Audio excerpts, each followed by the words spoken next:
The warring military factions in Sudan, hedging their contacts abroad for legitimacy, has triggered a regional diplomatic face-off, and at the center of it is Kenya's President William Ruto. Sudan's military-backed government has lashed out at William Ruto's government in Kenya. This is because on Wednesday, President Ruto's government rolled the red carpet for members of Sudan's paramilitary RSF and its allies. Leading this delegation is Abdel Dagalo. He's the brother and deputy of the RSF commander Mohamed Hamdan Dagalo, popularly known as Hemedti. Now in Nairobi, the RSF and its allies are set to announce a parallel government in Sudan. The RSF, that has been at war with the Sudanese army for nearly 2 years now, would sign a founding charter on Friday for a peace and unity government in Sudan. Reports say the RSF chief Hemedti has also reached Nairobi for the big announcement. We start seeking peace in foreign countries under foreign mediation. So I would like to express my gratitude to the President and government and the people of Kenya. The Sudanese army-led government says Kenya has violated its pledges to not allow hostile activities against Sudan to be carried out on its soil. It says Nairobi's actions have been that of hostility and betrayal. In January this year, when Sudan's foreign minister visited Nairobi, he was given an assurance by the Ruto government that Kenya had no intentions of supporting a parallel government in the war-hit nation. Now Nairobi says it has reconsidered its position. It did not mention a parallel government but pushed for dialogue. Regional experts say with this latest move of hosting the RSF for announcing a parallel government, William Ruto is playing a game of chance in the Sudan crisis that is fraught with risks. His current position is also against the regional one that's adopted by the African Union for dialogue between the Sudanese army and the paramilitary RSF without outside interference. Time and again, talks of a ceasefire have failed.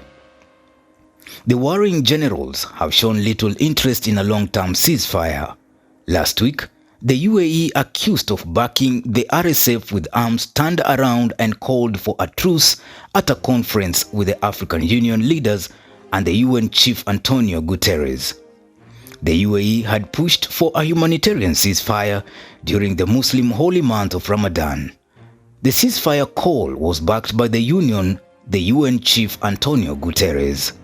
Sudan is being torn apart before our eyes and is now home to the world's largest displacement crisis and famine. As we near the holy months of Ramadan, it is time for an immediate cessation of hostilities. And the international community must come together to stop the flow of weapons and the bankrolling of bloodshed.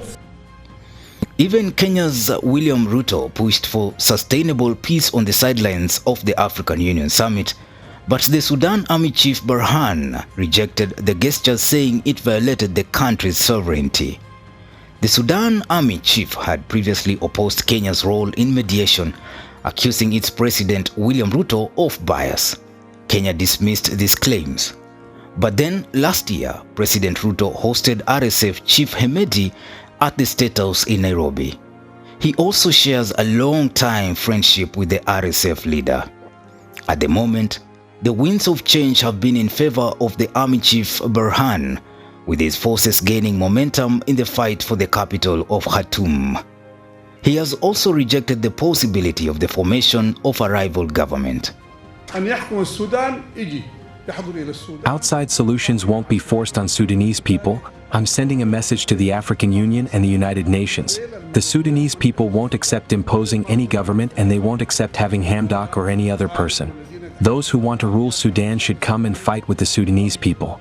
The preference goes to those fighting now. Those who can rule Sudan and protect it, they have the priority. Those traitors of the outside forces and speak in the name of the Sudanese people, they cannot come and they won't come. They don't dare dreaming of ruling this Sudanese state. Experts fear that if RSF forms a parallel government, it will further prolong the conflict and encourage international interference, pushing Sudan into a situation similar to that in Libya and Yemen. More weapons flow and more war means more suffering and instability for the region and far beyond. There is no military solution. Since April 15, 2023, Sudan has been engulfed in a civil war between the nation's military, the Sudanese Armed Forces, and the paramilitary Rapid Support Forces, or RSF. This conflict has thrown the country into chaos and devastation. At the heart of this conflict are two powerful generals, General Abdel al-Burhan and General Mohamed Dagalo, also known as Hemedti, whose rivalry has led to widespread destruction and suffering. But as the situation unfolds, on Thursday evening, President William Ruto suspended the mediation process between the South Sudan government and the opposition holdout group. The president said that the mediation process stands suspended until March 2025. This, he said, was due to a request from the South Sudan government delegation. Ruto said the move will help facilitate consultations that will inform the way forward. The president said on X, after meeting with the opposition holdout group of South Sudan, he posted, quote, met the opposition holdout group of South Sudan and agreed, at the request of the South Sudan government delegation, that the mediation process that has been going on in Nairobi adjourns until March 2025 to facilitate consultations that will form or inform the way forward.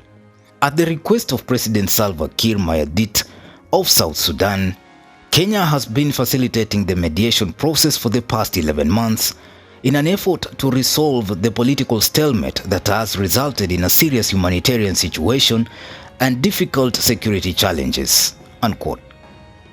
The opposition holdout group delegation was led by General Pagan Amum.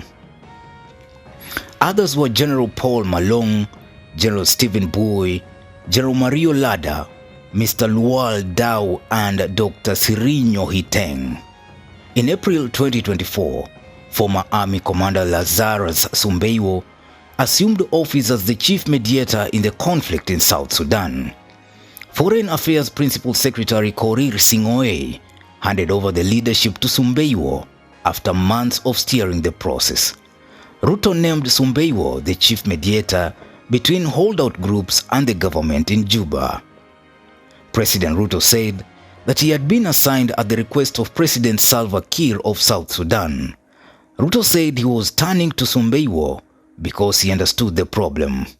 Sumbeiwo was Kenya's special envoy on Sudan between 1997 and 1998 before President Daniel Moi later assigned him the role of mediating between the government in Khartoum under Omar al-Bashir and the late John Garang's Sudan People's Liberation Movement. The mediation led to the Comprehensive Peace Agreement in 2005, which gave Southern Sudan autonomy and later led to a referendum for independence in 2011, which created South Sudan. Newsroom, Maisha TV, Bushabi Jr.